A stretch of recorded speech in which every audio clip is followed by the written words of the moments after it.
कर रहे थे, आपको अपनी जिम्मेदारियों का एहसास दिला रहे थे। अल्लाह ताला आपको, मुझे, हम सबको अपनी जिम्मेदारियों का एहसास अता फरमाए। वैसी जी कौम अगर सानू अपनी जिम्मेदारी का एहसास होता ना जी, अज 76 साल 4 महीने नेशन गुजर रहे, बल्कि हुजूर साहब का दीन तख्ते का असी अपनी जिम्मेदारी का एहसास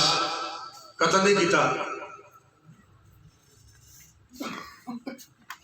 अगर सानू अपनी जिम्मेदारी का एहसास होता, फिर क्या हमें पाकिस्तान तो लैके उन तक जो अंग्रेज का कानून राय है उसका सवाल ही पैदा नहीं होता था, क्योंकि हम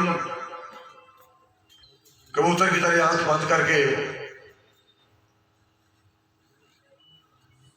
अपनी मस्ती में रहे। और जिसको इकबाल कहता है कि मस्त रखो जिक्र फिक्र सुबह गाही में से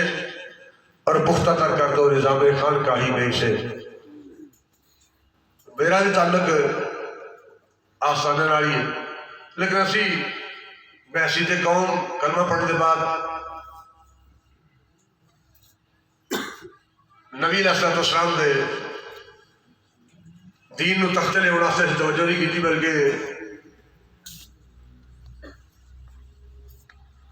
असी अपना बनाया नजरिया अज मुख्तसर तौर पर इस तरह किया जा सकता है कि बहुत सारे पीर मौलवी अपना आप बनवाते रहे,